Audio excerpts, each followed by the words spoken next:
So the students of class 12th, as you know that कि हम लोगों ने previously or in the previous lecture we discussed about the basics of the quantum theory. So what we discussed in the previous lecture and what we are going to discuss in this lecture, let's go back to the screen as soon as possible. तो चलिए अपनी screen पे जाते हैं and for a moment within the next 2 to 3 minutes what we discussed previously, let's talk about that. So firstly we discuss about the dual nature of matter. ये हमारा chapter है, हमारी टॉपिक है और इसमें अब हमारे पास लाइट का एक नया थ्योरी आया है. Okay, and we call that theory as a quantum theory of the light, which states that the light radiation always travel in the straight line in the form of small packets of the energy. यानी जो हमारी light है वो straight line में travel करती है और वो भी स्मॉल स्मॉल पैकेट्स की फॉर्म में, where each packet is called as photon. Okay, her packet का अपना एक एनर्जी होता है जो हम लोगों ने यहाँ पे शो करने की कोशिश की है, that the energy of that packet is equal to h mu. Okay, it doesn't matter कि वो पैकेट आपके सोर्स के पास है या सोर्स से दूर है, ईच पैकेट का एनर्जी सेम रहेगा क्योंकि एनर्जी केवल एक ही चीज पे डिपेंड करता है और वो है फ्रीक्वेंसी, और किसी भी रेडिएशन की फ्रीक्वेंसी नहीं बदलती, इस बात को आपको ध्यान में रखना है. ठीक है, तो frequency is the main important factor and that E is equal to h mu and we can also write as a hc by lambda. Okay, बाकी कांस्टेंट हम लोगों ने यहाँ पे मेंशन किए थे. Then we start discussing about the one of the most important terms that is going to be repeat again and again throughout this chapter. एक ऐसी important term जो इस चैप्टर में बार बार रिपीट होने वाली है, and that term was the work function. Okay, अगर आपको उसमें कोई इश्यू है, कोई क्वेरी है, तो उसके लिए प्लीज आप एक बार प्रीवियस लेक्चर को डिटेल में जाके स्टडी कीजिए कि what we discuss about the work function. Okay, so work function basically the minimum energy required to just break the electron from the outermost orbit. अगर हम इलेक्ट्रॉन को आपके outermost orbit से remove करना चाहते हैं तो उसको रिमूव करने के लिए मिनिमम कितना एनर्जी का रिक्वायरमेंट है, and that minimum energy is called as work function, जिसका फॉर्मूला हम लोगों ने लिख लिया h mu naught या फिर hc by lambda naught, where mu naught is called as threshold. Mu naught को हम लोग थ्रेशोल्ड फ्रीक्वेंसी बुलाते हैं. Okay, and lambda naught is called as threshold wavelength, जिनकी दोनों की डेफिनेशन हम लोगों ने क्लियर. और वर्क फंक्शन किस पे डिपेंड करने वाला है, ये येलो कलर में हाईलाइटेड है, नेचर ऑफ मटेरियल पे.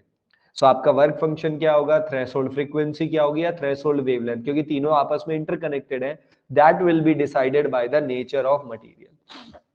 Okay, so in the previously and last screen was photo emission, और आज मैं इसी फोटो एमिशन को कंटिन्यू करने वाला हूं. So what is the photo emission, let us define photo emission. The process और phenomena of ejecting the electron from outermost orbit or surface using suitable energy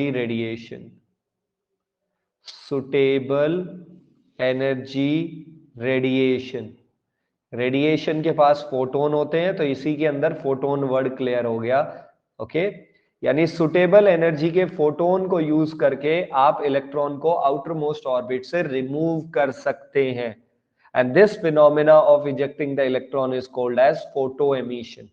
clear है?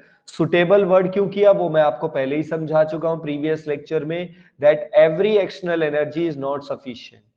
ओके, तो अगर हम चाहते हैं कि हमारा एमिशन हो तो हमारी कुछ कंडीशंस थी. So for emission energy of radiation must be greater than और इक्वल टू वर्क फंक्शन, यानी रेडिएशन का जो एनर्जी है वो वर्क फंक्शन से ज्यादा होना चाहिए. फ्रीक्वेंसी की टर्म में बात करें तो frequency must be greater than और इक्वल टू थ्रेशोल्ड फ्रीक्वेंसी, कम से कम बराबर तो हो. अगर इक्वल होगा तो जस्ट इजेक्ट करेगा, और अगर ज्यादा हुआ तो जो भी एक्स्ट्रा बचेगी उसे काइनेटिक एनर्जी की फॉर्म में ले लेगा, जो हम ऑलरेडी डिस्कस. और वेवलेंथ की टर्म में बात करें तो wavelength must be less than the threshold wavelength. ठीक है, क्योंकि इनवर्सली प्रोपोर्शनलिटी में आ गया. Okay, so on this topic let's discuss about one numerical. एक न्यूमेरिकल मैं आपसे शुरुआत करना चाहता हूं, and we are very fond कि हमें एक लेक्चर के बाद ही हमारे पास एक न्यूमेरिकल आ गया है. तो क्या है numerical, check this out. He says a light of wavelength 600 nanometer. So we have a light हमारे पास एक लाइट और रेडिएशन है जिसका वेवलेंथ है 600 नैनोमीटर। ओके, नैनोमीटर आप सब जानते हैं 10 की power -9। It is incident on a metal surface, तो आप लोग इसे ऐसे लिख सकते हो 600 इंटू 10 की power -9 metre. Okay okay, which one will show the photo electric emission and why? इनमें से कौन फोटो एमिशन शो करेगा? तो हमारे पास यहाँ पे 4 डिफरेंट मेटल्स दे रखे हैं, NaKCaMo। ओके, हमें सिंबॉलिक रिप्रेजेंटेशन दे दिए गए और उनके वर्क फंक्शन हमारे पास दे रखे हैं। बट यहाँ पे अब एक थोड़ा सा डिफरेंट थिंग है कि वर्क फंक्शन इलेक्ट्रॉन वोल्ट में है। तो सबसे पहले मैं आपसे इलेक्ट्रॉन वोल्ट के बारे में बात करना चाहूंगा और ये हमारे लिए आज का स्टार्टिंग का फर्स्ट इंपॉर्टेंट नोट बन जाएगा।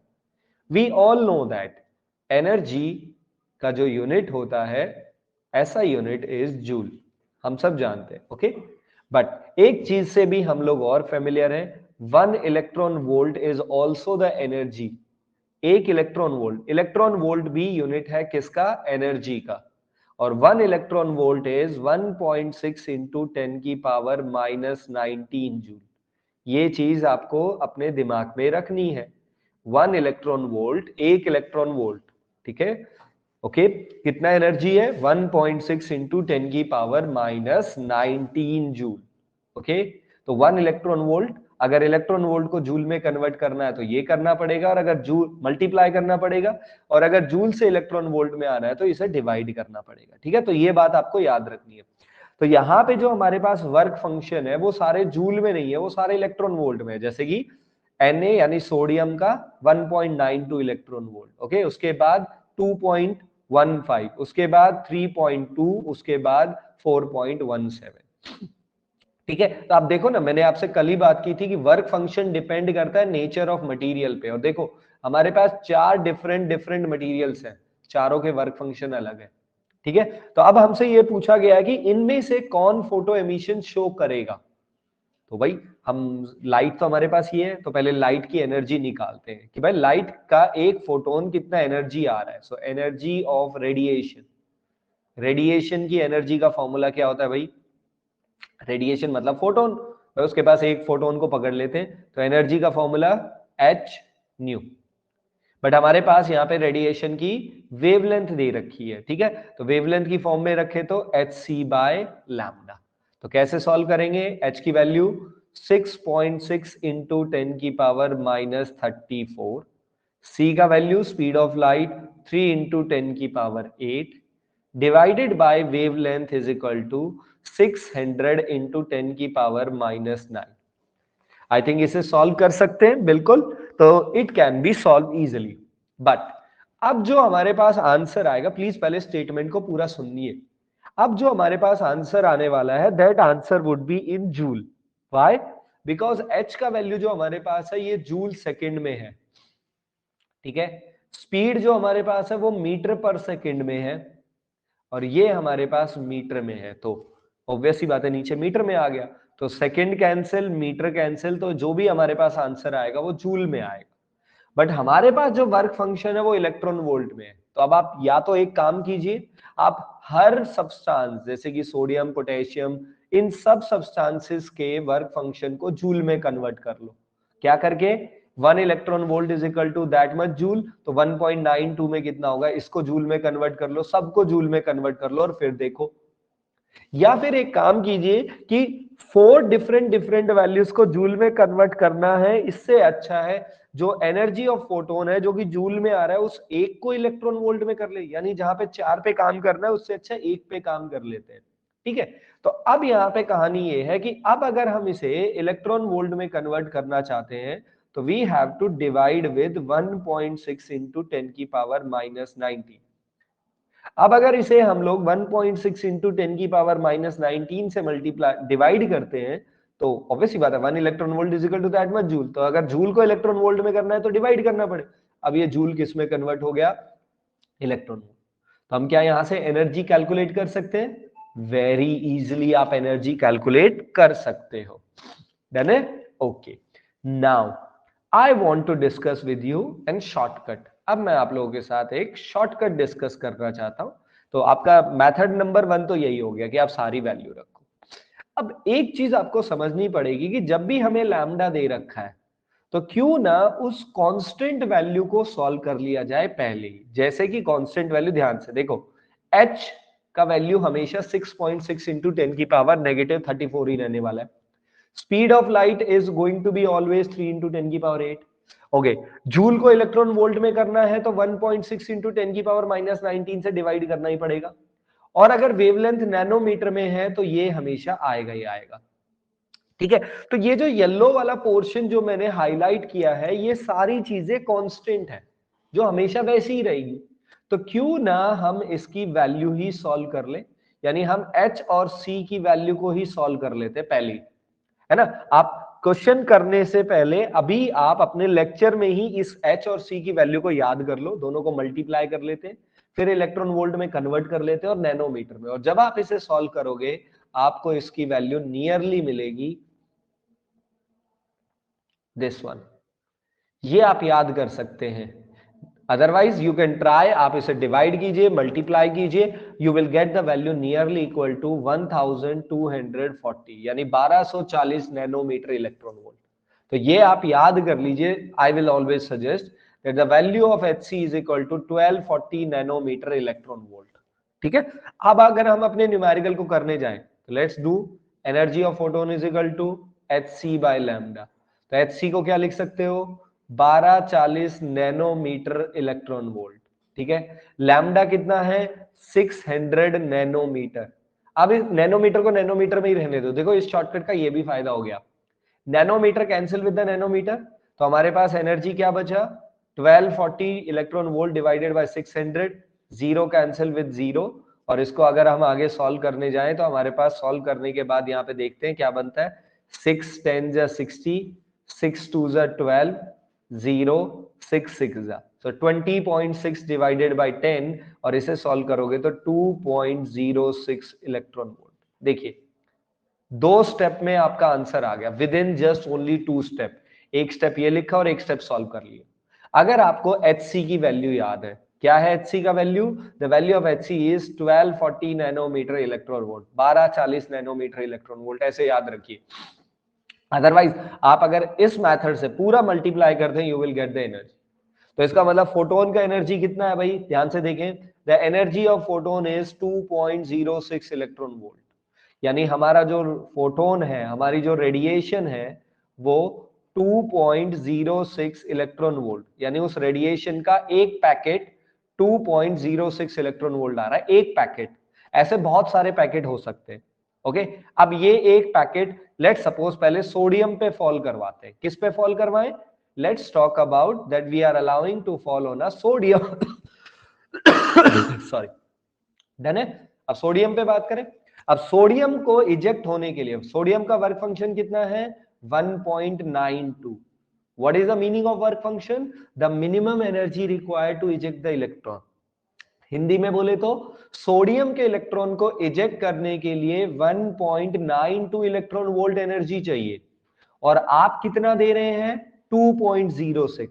क्या ये सफिशिएंट है, डेफिनेटली सफिशिएंट, आपको चाहिए 1.92 और आप आई थिंक उससे ज्यादा दे रहे हो। तो यानी हम लोगों ने लिखा था ना फॉर एमिशन, अगर हम एमिशन चाहते हैं तो एमिशन की कंडीशन क्या है, that energy should be greater than और इक्वल टू वर्क फंक्शन। तो आई थिंक हमारी एनर्जी सोडियम के वर्क फंक्शन पे है, तो इसका मतलब सोडियम एमिशन देगा, इस पे ओके लिख देते हैं। ओके, नेक्स्ट पे आ जाते हैं पोटेशियम पे, 2.15, यानी पोटेशियम के इलेक्ट्रॉन को इजेक्ट करने के लिए आपको चाहिए 2.15 इलेक्ट्रॉन वोल्ट, आप कितनी दे रहे हो, 2.06। आई थिंक कम रह गई ना, ओके, आप नियरली इक्वल टू नहीं जा सकते, तो आई थिंक कम रह गया, कम रह गया, इसका मतलब there is no emission. Okay, next पे आ जाइए Ca पे, Ca यानी कैल्शियम में आपको चाहिए 3.2, आप कितनी दे रहे हो, 2.06, यानी आप एनर्जी कम दे रहे हो, उसको ज्यादा चाहिए तो एमिशन नहीं होगा। और लास्ट वाले में चाहिए 4.17, आप दे रहे हो जस्ट ओनली 2, तो इसमें भी एमिशन नहीं होगा। So out of these 4, in 4 elements और 4 मटेरियल्स में से कौन सा मटेरियल आपको एमिशन शो करेगा, ओनली द फर्स्ट वन, जिसका वर्क फंक्शन हमारी वाली एनर्जी से कम पड़ रहा है। आई होप ये वाला पॉइंट क्लियर है। एंड आई होप आप इस तरीके के न्यूमेरिकल्स को डन कर सकते हैं. Okay, so any issue, any regarding till here, यहां तक कोई इश्यू, कोई प्रॉब्लम? इस टाइप के न्यूमेरिकल्स आई थिंक हम लोग डन कर सकते हैं. आपको इन फ्यूचर में ये न्यूमेरिकल्स मिलेंगे जिसमें आपको यही फाइंड आउट करना है that whether the emission is done और नॉट. एमिशन हो सकता है या नहीं हो सकता, ठीक है, और उसके लिए आपको कंडीशन को सेटिस्फाई देखना है कि भाई whether the condition is satisfied और नॉट. ठीक है, okay okay. So this is our type number 1 numerical जो हम लोग अब तक के लेक्चर से सीखे हैं. ठीक है, ओके, डन हो गया. चलिए, now we are proceeding to the next one. और अब हम समझने वाले हैं एक एक्सपेरिमेंट को, और अब अपनी थ्योरी पे वापस से आ जाते हैं. And the name is photo electric emission. ठीक है, फोटो एमिशन ही बुला सकते हो आप, इलेक्ट्रिक वर्ड अगर हटाना चाहो तो आप हटा सकते हो. ओके, फोटो इलेक्ट्रिक एमिशन वही है, photo emission, that the ejection of electron. So in front of you, आपके सामने मैंने एक डायग्राम यहाँ पे रखा हुआ है और इस डायग्राम को समझने की कोशिश करेंगे. ठीक है सारे बच्चे, ध्यान से देखना है इस डायग्राम को. तो in this diagram we have a source. हमारे पास एक लाइट का सोर्स है जहां पे रेडिएशन वर्ड लिखा हुआ है. तो यहाँ पे रेडिएशन आ रही है, बट एक कंडीशन है that the energy of this radiation is greater than work function. इस रेडिएशन का जो एनर्जी है वो सामने वाले सरफेस के वर्क फंक्शन से ज्यादा होगा. इस बात को ध्यान में रखिए, क्योंकि देखो बेटा, if energy is greater than work function तो ही तो एमिशन होगा. हाँ, इक्वल टू में हो सकता है, बट इक्वल टू का मतलब क्या है कि फॉर एग्जांपल आपको इजेक्शन के लिए चाहिए 2 जूल, आपका वर्क फंक्शन है 2 जूल, आप एनर्जी भी दे रहे हो 2 जूल, तो इसका मतलब आपका वो पैकेट अपनी 2 जूल एनर्जी इलेक्ट्रॉन को दे देगा और उससे क्या करेगा, इलेक्ट्रॉन अपना बॉन्ड ब्रेक कर देगा. और जब इलेक्ट्रॉन अपना बॉन्ड ब्रेक करेगा तो उससे केवल वो ब्रेक करेगा, मतलब टूटेगा, अभी उसके पास कोई एनर्जी नहीं बची. तो हम यहाँ पे थोड़ी ज्यादा रखते हैं, energy of radiation greater than work function लेके चलते हैं. ठीक है, अभी के लिए डन. ओके, अभी इस डायग्राम में मैं थोड़ा सा चेंज रखना चाहूंगा स्टार्टिंग में. So there is no battery here, यहाँ पे कोई बैटरी नहीं है, ये सिंपल एक वायर है. ठीक है, मैं इसे डार्क शेड कर रहा हूं. अभी के लिए कोई बैटरी नहीं लगाते, बैटरी नेक्स्ट वाले डायग्राम में और नेक्स्ट पेज में रखेंगे. ठीक है, ये समझ गए आप लोग. So there is no battery. So what we have a evacuated tube, cathode tube भी बुलाया जाता है इसे. ओके, सो आई थिंक ये नाम भी आप लोगों ने सुना हुआ है. तो एक तरीके से हमारे पास एक ट्यूब है जिसमें अंदर बिल्कुल टोटली वैक्यूम है, कोई अदर पार्टिकल नहीं है. ओके, इस ट्यूब में यहाँ पे हम लोगों ने ये जो सेक्शन है इसे हम बुलाते हैं window. We call this as a window. Window मतलब जहां से लाइट आपकी आ सके, जैसे आपके रूम में अवेलेबल होती है. सो हमारे पास एक लाइट का सोर्स है या एक रेडिएशन का सोर्स है, बट कंडीशन ये है उस सोर्स का जो एनर्जी है वो सामने वाले के सरफेस के वर्क फंक्शन से ज्यादा होगा. तो यहाँ पे हमारे पास फर्स्ट सरफेस है, this is surface one, number 1, जिसे हम लोग बुलाने वाले हैं डोनर प्लेट. क्या बुलाएंगे? डोनर प्लेट, वो प्लेट जो इलेक्ट्रॉन डोनेट करेगी. Okay, and this second plate जो उसके बिल्कुल सामने है, we call this as a acceptor plate. अभी के लिए डोनर और एक्सेप्टर सिंपल भाषा में इनका नाम रखते हैं. ठीक है, आगे जाके इन्हें कैथोड प्लेट और एनोड प्लेट भी बुलाया जाता है, बट अभी के लिए इनको बिल्कुल सिंपल रखते हैं. ठीक है, सो स्टोरी लाइन क्या है? स्टोरी लाइन ये है कि फ्रॉम दी सोर्स आपकी लाइट आएगा, यानी आपके पास पैकेट आएंगे. ठीक है, so those packet of energy enters the cathode tube. वो पैकेट कैथोड ट्यूब्स की विंडो से एंटर करेंगे और कौन सी प्लेट पे फॉल करवाया हम लोगों ने? डोनर प्लेट पे फॉल करवाया. ठीक है, अब कंडीशन क्या है कि उस डोनर प्लेट का जो वर्क फंक्शन है वो रेडिएशन की एनर्जी से कम पड़ता है, मतलब लेस है. तो आई थिंक फोटो एमिशन की कंडीशन सेटिस्फाई होगी.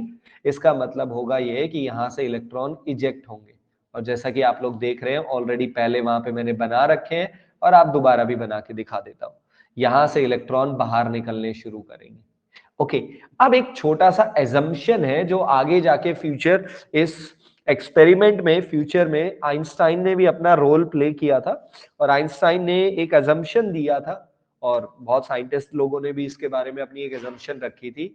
एंड दैट एजम्पशन वाज, वो जो एजम्पशन थी वो ये थी दैट, इसे आप सब अपने दिमाग में रखेंगे, एक एजम्पशन है दैट वन फोटोन एक जो एनर्जी का पैकेट है can eject only one electron, एक फोटोन केवल एक ही इलेक्ट्रॉन को इजेक्ट कर सकता है। एक एग्जांपल देखिए, जैसे कि इमेजिन दैट कि आपके पास एक पैकेट आ रहा है, ये फोटोन है, ठीक है। इस फोटोन का एनर्जी है 25 जूल। इमेजिन दैट 25 जूल का एक पैकेट आ रहा है, ठीक है। Done, okay. In front of you, आपके सामने एक प्लेट है, उस प्लेट में इलेक्ट्रॉन न्यूक्लियस से बाउंडेड है। लेट्स सपोज ये रहा इलेक्ट्रॉन, एक और इलेक्ट्रॉन है, ऐसे 2-3 है, बहुत सारे इलेक्ट्रॉन है जो बाउंडेड है, और इसका वर्क फंक्शन है 10 जूल। इसका मतलब क्या हुआ हिंदी में बोले तो, एक इलेक्ट्रॉन को इजेक्ट होने के लिए कितनी जूल चाहिए? 10 जूल चाहिए। ओके, अब आपके पास एक पैकेट आ रहा है, तो होगा ये स्टोरी लाइन में कि ये जो एक पैकेट है ये कोलाइड करेगा एक इलेक्ट्रॉन के साथ, उस इलेक्ट्रॉन को कंप्लीटली अपनी 25 जूल जो उसके पास थी, अपनी सारी की सारी एनर्जी उसे दे देगा। अब वो इलेक्ट्रॉन अब उस 25 जूल को कैसे यूज करेगा? उसको चाहिए इजेक्ट होने के लिए 10 जूल, मतलब उसे बॉन्ड तोड़ने के लिए चाहिए 10 जूल। तो 25 में से 10 जूल तो वो बॉन्ड तोड़ने में लेगा, बच गए कितने? बच गए 15 जूल, और उस 15 जूल को लेके वो भागना शुरू करेगा, जिसे हम काइनेटिक एनर्जी की फॉर्म में बात करते हैं। ओके, यहां पे आप इसे ऐसे ना सोचना शुरू कर देना, ओ एक इलेक्ट्रॉन को इजेक्ट होने के लिए चाहिए 10 जूल, तो बगल में एक और इलेक्ट्रॉन है तो 10 जूल इसे चाहिए, 10 जूल इसे चाहिए, आप दे रहे हो 25 जूल, तो इसका मतलब इस 25 जूल का 10 जूल तो एक इलेक्ट्रॉन ले ले, अगला 10 जूल दूसरा इलेक्ट्रॉन ले ले, फिर भी 5 जूल बचते हैं, और उस 5 जूल का हाफ हाफ यानी 2.5 लेके दोनों भाग जाएंगे। ये फिनोमिना नहीं होता है, ठीक है। अगर दूसरे इलेक्ट्रॉन को इजेक्ट होना है तो उसे एक नया पैकेट चाहिए। तो इस अजम्पशन पे सारे बच्चे ध्यान में रखेंगे, एंड दैट अजम्पशन इज कि एक फोटोन केवल एक इलेक्ट्रॉन को निकाल सकता है, आप एक से ज्यादा नहीं। अगर आप एक पैकेट लेके आ रहे हो तो एक ही इलेक्ट्रॉन निकालोगे। हाँ, अगर आपको नंबर ऑफ इलेक्ट्रॉन ज्यादा चाहिए, अगर आप चाहते हो कि नंबर ऑफ इलेक्ट्रॉन ज्यादा हो, तो आपको ज्यादा पैकेट लाने पड़ेंगे। तो अगर आप यहाँ पे देख पा रहे हैं on the screen, in this cathode tube 5 electron भाग रहे हैं, कहां से? डोनर प्लेट से। डोनर प्लेट ने उन्हें डोनेट कर दिया है, एक्सेप्टर प्लेट उन्हें एक्सेप्ट करने का नेचर है। ऑब्वियस सी बात है, इस प्लेट का नेचर है इलेक्ट्रॉन को अपने पास एब्सॉर्ब करने का, इस प्लेट का नेचर है डोनेट करने का, ठीक है। ओके, हाँ, ये डोनेट करेगा तो आप सब जानते हो, the plate which donates the electron will become positive charge, जो एक्सेप्ट करेगी वो बन जाएगी नेगेटिव। तो आप उस बेसिस पे प्लेट को कैथोड और एनोड बुला सकते हो, ठीक है। बट अभी के लिए बिल्कुल सिंपल रखते हैं। तो स्टोरी लाइन में क्या हुआ? रेडिएशन से पैकेट्स आए। ओके, अभी के लिए मैं 5 पैकेट लेके आ रहा हूं। कितने पैकेट? 5 पैकेट लेके आ रहा हूं, ठीक है। 5 पैकेट है, हर पैकेट की एनर्जी E है, जो कि मेटल के यानी इलेक्ट्रॉन के वर्क फंक्शन से ज्यादा होगी। तो 5 पैकेट फॉल करेंगे आपके कहां पे? सरफेस पे। तो आप देख पा रहे हो 5 लाइट रेज बना रखे हैं यहाँ पे, नंबर 1, नंबर 2, नंबर 3, 4 एंड 5, ठीक है। अब इन 5 पैकेट में से पांचों पैकेट ने एक एक इलेक्ट्रॉन को रिलीज किया, क्योंकि एक फोटोन एक इलेक्ट्रॉन को इजेक्ट कर सकता है। तो हमारे पास देख रहे हैं स्क्रीन में कितने इलेक्ट्रॉन? 5 ही इलेक्ट्रॉन रिलीज हुए, ठीक है। तो क्योंकि अगर एक पैकेट की एनर्जी वर्क फंक्शन से ज्यादा है तो हर पैकेट की एनर्जी होगी, क्योंकि सारे तो एक ही सोर्स से आ रहे हैं, यानी सबकी फ्रीक्वेंसी सेम है और एनर्जी फ्रीक्वेंसी पे डिपेंड करती है। तो इसका मतलब 5 पैकेट या 5 इलेक्ट्रॉन रिलीज होंगे। अब ये जो इलेक्ट्रॉन रिलीज हुए, हम इन इलेक्ट्रॉन को कुछ स्पेशलाइजेशन से नाम देते हैं, and we call those electron as a photo electrons. इन इलेक्ट्रॉन्स को क्या बुलाओगे? है तो ये इलेक्ट्रॉन्स ही, बट आप इन्हें अब से एक नया नाम देंगे, and that new name is photo electrons, है ना। इलेक्ट्रॉन जो फोटोन की वजह से इजेक्ट हुए। ओके, अब ये देखो, ये इलेक्ट्रॉन भाग के जाएंगे एक्सेप्टर प्लेट से। Okay, let's suppose this point is B और ये पॉइंट है ए। तो इसका मतलब आपका इलेक्ट्रॉन बी पॉइंट से जाएगा। हमने वायर को टोटली कनेक्ट कर दिया। हाँ, बीच में जी स्टैंड्स फॉर, आप सब फेमिलियर हैं, जी का मतलब क्या है? गैल्वेनोमीटर। और गैल्वेनोमीटर का पर्पस आप सब जानते हो, to detect the presence of the current along with the magnitude and direction, दोनों चीजें देता है। तो हमारा इलेक्ट्रॉन डोनर से भाग के जाएगा एक्सेप्टर। क्यों? क्योंकि फोटो एमिशन हो चुका है, ये फिनोमिना करवा दिया हम लोगों ने। ओके, अब अगर ये हुआ है तो हमारा इलेक्ट्रॉन बी प्लेट पे जाएगा, बी वाले पॉइंट से जाएगा ए की तरफ, है। और ये प्रोसेस एक साइकिल चलती रहेगी। अब अगर हमारा इलेक्ट्रॉन बी से ए जा रहा है तो डेफिनेटली हमारे सर्किट में क्या सेटअप होने वाला है, हमारे सर्किट में करंट सेट होगा। ओके, और डायरेक्शन ऑफ करंट हम सब जानते हैं will be opposite to the direction of flow of electron. Electron हमारे फ्लो कर रहे थे बी से ए, तो हमारा करंट फ्लो करेगा ए से बी, ये हमारे करंट की डायरेक्शन होने वाली। और when the current is going to flow, galvanometer हमें क्या दिखाएगा, डिफ्लेक्शन। तो इसका मतलब सर्किट में क्या सेट कर दिया हम लोगों ने, करंट सेट किया, और इस करंट को बुलाया जाएगा फोटो करंट। क्या बुलाएंगे हम इस करंट को, इस करंट को हम बुलाते हैं photo current. So what is the photo current, the current setup in circuit, the current which is set up in circuit due to photoelectrons, वो करंट जो सर्किट में सेटअप हुआ है बट किसकी वजह से, फोटो इलेक्ट्रॉन्स की वजह से। अब वो क्यों आए, वो फोटो एमिशन। दैट्स व्हाई आप लोग देख पा रहे हैं फोटो एमिशन की वर्ड के बीच में मैंने इलेक्ट्रिक वर्ड लिखा था, फोटो इलेक्ट्रिक एमिशन। इलेक्ट्रिक मतलब वो आगे जाके आपको एक इलेक्ट्रिक इफेक्ट बना के देगा। ओके, सो आई होप ये एक्सपेरिमेंट आप लोगों को बिल्कुल क्लियर हुआ। सो इन इलेक्ट्रॉन्स को बुलाते हैं फोटो इलेक्ट्रॉन्स। ओके, करंट जो सेट होगा उस करंट को बुलाएंगे फोटो करंट। बट ये प्रोसेस और ये फिनोमेना तभी हो सकता है जब आप लोग इस कंडीशन को सेटिस्फाई करेंगे।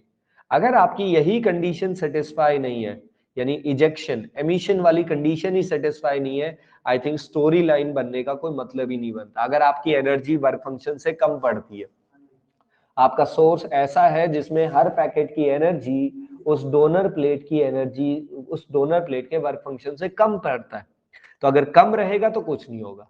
हाँ, अगर इक्वल होता है, एग्जैक्टली इक्वल होता है, तो इसमें होगा क्या कि 5 इलेक्ट्रॉन रिलीज तो हो जाएंगे, बट अब अगर उन्हें डोनर प्लेट से भाग के कहां जाना है, एक्सेप्टर प्लेट भाग के जाना है, तो डेफिनेटली उनके पास कुछ ना कुछ काइनेटिक एनर्जी होनी चाहिए कि नहीं होनी चाहिए।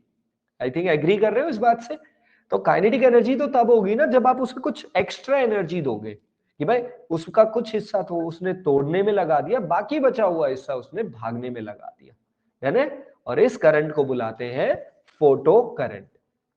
ओके, और यहां से स्टार्ट होता है हमारा फर्स्ट ग्राफ। यहां पे हमारे कुछ ग्राफिकल रिप्रेजेंटेशन कुछ ज्यादा ही होने वाले, और आज हम लोग अपना पहला ग्राफ बनाने वाले हैं, and that graph is photo current versus intensity of radiation.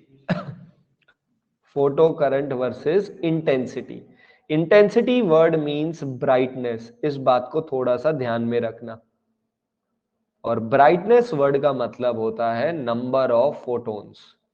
तो जब आप ये कहते हो कि हमारे रूम में ब्राइटनेस ज्यादा है, इसका मतलब ये है कि आपके रूम में पैकेट्स ऑफ एनर्जी ज्यादा आ गए। ओके, एक तो आपके रूम में 5 ही पैकेट हो, अब आपके रूम में 100 पैकेट्स हैं, तो 100 पैकेट होगा। 100 पैकेट होने से हर पैकेट की एनर्जी नहीं बदलेगी। अब बात को समझना, हर पैकेट का एनर्जी कितना है ये कौन डिसाइड करेगा, उस रेडिएशन की फ्रीक्वेंसी। और रेडिएशन की फ्रीक्वेंसी सोर्स पे डिपेंड करती है, यानी सोर्स डिसाइड करता है कि पैकेट की एनर्जी कितनी होगी। हाँ, नंबर ऑफ पैकेट डिसाइड करते हैं कि इंटेंसिटी कितनी होगी। तो चलिए एक ग्राफ बना लेते हैं, सिंपल सा, इजी सा, आसान सा है, तो यहीं पे कॉर्नर पे बना लेते हैं। एंड ओवर दिस ग्राफ हम लोगों ने एक्स एक्सिस और वाई एक्सिस ले लिया, ठीक है। So on the X axis एक तरफ हमारे पास इंटेंसिटी है, and on the Y axis हमारे पास फोटो करंट है, ठीक है ना। तो चलिए सबसे पहले ओरिजिन पे ध्यान देंगे सारे बच्चे। ओरिजिन, ओरिजिन मींस हमारे पास इंटेंसिटी जीरो है। इंटेंसिटी जीरो, इसका मतलब आपके पास कोई पैकेट ही नहीं आ रहा, और अगर कोई पैकेट ही ऑफ एनर्जी ही नहीं आएगा, एक भी पैकेट नहीं आएगा, तो फिर इलेक्ट्रॉन कहां से रिलीज होगा। और अगर इलेक्ट्रॉन ही रिलीज नहीं होगा तो आई थिंक करंट फ्लो नहीं होने वाला। यानी जब तक आप इलेक्ट्रॉन फ्री नहीं करवाओगे तब तक करंट कैसे फ्लो होगा, क्योंकि करंट की डेफिनेशन यही है ना, the rate of flow of charges, और स्पेशली वो चार्ज इलेक्ट्रॉन होना चाहिए। तो जब इंटेंसिटी जीरो तो फोटो करंट भी जीरो ही होगा। तो इसका मतलब ग्राफ ओरिजिन से शुरू होगा। अब एक काम कीजिए, धीरे धीरे इंटेंसिटी को बढ़ाते हैं। इंटेंसिटी बढ़ा रहे हैं मतलब number of packets, number of photons को बढ़ा रहे हैं, फोटोन्स की एनर्जी नहीं बढ़ा रहे, ठीक है, तो एनर्जी और ब्राइटनेस में अब थोड़ा सा अलग आ गया, डिफरेंस है।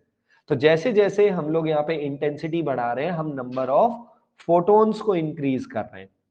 नंबर ऑफ फोटोन इंक्रीज करेंगे तो नंबर ऑफ फोटो इलेक्ट्रॉन्स भी होंगे, क्योंकि एजम्पशन क्या कहती है आपके सामने बिल्कुल वेल एंड क्लियर है। Assumption says one photon can electron eject one electron. अगर आप फोटोन के नंबर बढ़ाओगे तो आपके पास इलेक्ट्रॉन जो इजेक्ट किए हैं वो भी ज्यादा होंगे। हाँ, मेन चीज तो है बेटा, कंडीशन सेटिस्फाई रहती होनी चाहिए। ठीक है, तो जैसे जैसे इंटेंसिटी बढ़ाएंगे मतलब नंबर ऑफ फोटोन बढ़ाएंगे तो नंबर ऑफ इलेक्ट्रॉन बढ़ेंगे। नंबर ऑफ इलेक्ट्रॉन बढ़ेगा तो आपके सर्किट में करंट भी ज्यादा बनेगा। कैसे बनेगा? अगर आपको टर्म वन में इलेक्ट्रिसिटी से ये फॉर्मूला और ये रिलेशन याद है, I is equal to V ना, याद है? Where V stands for the velocity of electron, drift velocity, E stands for the charge of electron, A stands for cross section area, और इस स्मॉल n को हम लोग नंबर डेंसिटी ऑफ इलेक्ट्रॉन बुलाते थे। नंबर डेंसिटी मतलब number of free electron per unit volume. तो अगर आप फोटोन बढ़ाएंगे तो नंबर ऑफ फ्री इलेक्ट्रॉन बढ़ेंगे, number of free electron unit volume में बढ़ते हैं तो करंट ऑटोमेटिकली बढ़ेगा। और इसी करंट को तो फोटो करंट है, तो ये करंट ही ना। इसका मतलब इंटेंसिटी बढ़ाने से फोटो करंट इंक्रीज होता है। इसका मतलब how does intensity and photo current are related? they are directly proportional. So photo current is being directly proportional to the intensity of light. तो लाइट का इंटेंसिटी जितना ज्यादा होगा आपके पास फोटो करंट भी उतना ही ज्यादा होने वाला है। डन है? आई होप फोटो एमिशन यहां तक क्लियर हुआ। Anyone having any issue till here? Electron eject होने के बाद बेटा, जब आपका इलेक्ट्रॉन इजेक्ट होगा उसके बाद प्रोसेस क्या होने वाला है वो ध्यान से देखिए ना। So when the electron is going to eject, जैसे कि हम लोगों ने इस कैथोड ट्यूब के अंदर रखा है, सो जब भी हमारा इलेक्ट्रॉन इजेक्ट होने वाला है डोनर प्लेट से, वो भागेगा एक्सेप्टर प्लेट की तरफ। हमने सामने एक ऐसी प्लेट रखी है जिसका नेचर एक्सेप्ट करने का है, as comparison to the plate number 1 जो डोनर वाला है, उसके कंपैरिजन में एक्सेप्टर बिहेवियर है। तो आपका इलेक्ट्रॉन इजेक्ट होगा और वो एक्सेप्टर की तरफ भागेगा। क्यों भागेगा? क्योंकि उसके पास certain amount of kinetic energy है, उसके पास कुछ ना कुछ काइनेटिक एनर्जी है। क्यों एनर्जी है? क्योंकि हमने जो एनर्जी ऑफ पैकेट दिया था वो उसके वर्क फंक्शन से ज्यादा दिया था। तो कुछ हिस्सा तो वर्क फंक्शन में, बाकी बचा हुआ काइनेटिक एनर्जी में। अब काइनेटिक एनर्जी होगी तो वो रन करेगा, रन करेगा मतलब उसके पास वेलोसिटी होगी। काइनेटिक एनर्जी मतलब हम उसे वेलोसिटी दे रहे हैं। ठीक है, इलेक्ट्रॉन है तो चार्ज है, नंबर ऑफ फ्री इलेक्ट्रॉन है क्योंकि हमने 5 इलेक्ट्रॉन दिए फॉर एग्जांपल, और प्लेट का कुछ ना कुछ एरिया तो है। तो इसका मतलब हम वी भी क्रिएट कर रहे हैं, ई बी एन ए, यानी हमारा जो करंट का फॉर्मूला होता था जिसे हम लोग वीना की फॉर्म में याद करते थे, हमने वीना पूरा का पूरा सेटअप कर दिया। इसका मतलब सर्किट में करंट बनने वाला है। डन है? और यही करंट हमारी इंटेंसिटी के साथ डायरेक्टली प्रोपोर्शनल होगा। Clear? The thing that we discuss now, हमने जो अभी फोटो एमिशन को डिस्कस किया है, the same phenomena is the working principle for the solar panels. Solar panel से हम लोग फेमिलियर हैं, जो हमारे सनलाइट को हम इलेक्ट्रिकल एनर्जी में कन्वर्ट करते हैं। तो वो जो प्लेट्स हम लोग अपने घर के ऊपर लगाते हैं जो कि डायरेक्ट सन के साथ सनलाइट उस पर डायरेक्टली फॉल करती है, ये वही वर्किंग प्रिंसिपल है जो आज के लेक्चर में मैंने आपसे डिस्कस किया। क्या हो रहा है फिनोमिना?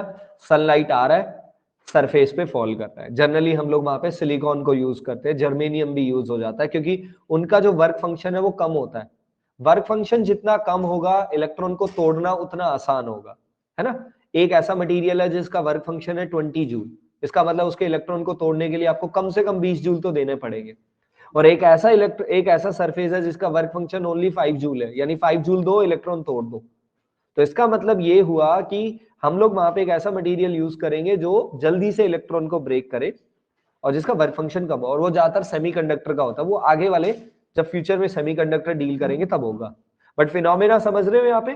फिनोमेना क्या हो रहा है? That when the electron falls on the metal surface और उसका वर्क फंक्शन लो है, जनरली सिलिकॉन और जर्मेनियम के लिए, वहां पे वो मेटल सरफेस पे फॉल करेगा, वहां से इलेक्ट्रॉन इजेक्ट होगा, इलेक्ट्रॉन साइकिल कंप्लीट करेगा, सर्किट में क्या होगा?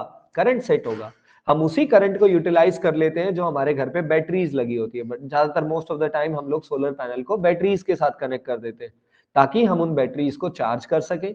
बैटरीज कैपेसिटर के वर्किंग प्रिंसिपल पे काम करती है, जो हम लोग पार्ट 1 पे पढ़ चुके हैं कि वो चार्ज को स्टोर करेगा और जब भी आपको जरूरत होगी वो आपको चार्ज देगा। ओके, तो वहां पे बैटरी स्टोर हो रही है, डेफिनेटली वो रिचार्ज हो जाती है और वही बैटरी इन फ्यूचर में आपको तब करंट प्रोवाइड करवाती है जब आपको उसकी जरूरत होती है। ओके, तो आई थिंक यही तो हमारा सोलर पैनल का वर्किंग प्रिंसिपल है और कुछ नहीं है। इन फ्यूचर में जाके हमारे पास सोलर पैनल्स आएंगे, सोलर सेल्स आएंगे और वहां पे क्वेश्चन आएगा what is the working principle of solar cell, तो आपका आंसर क्या होगा? The working principle of solar cell is photo electric emission.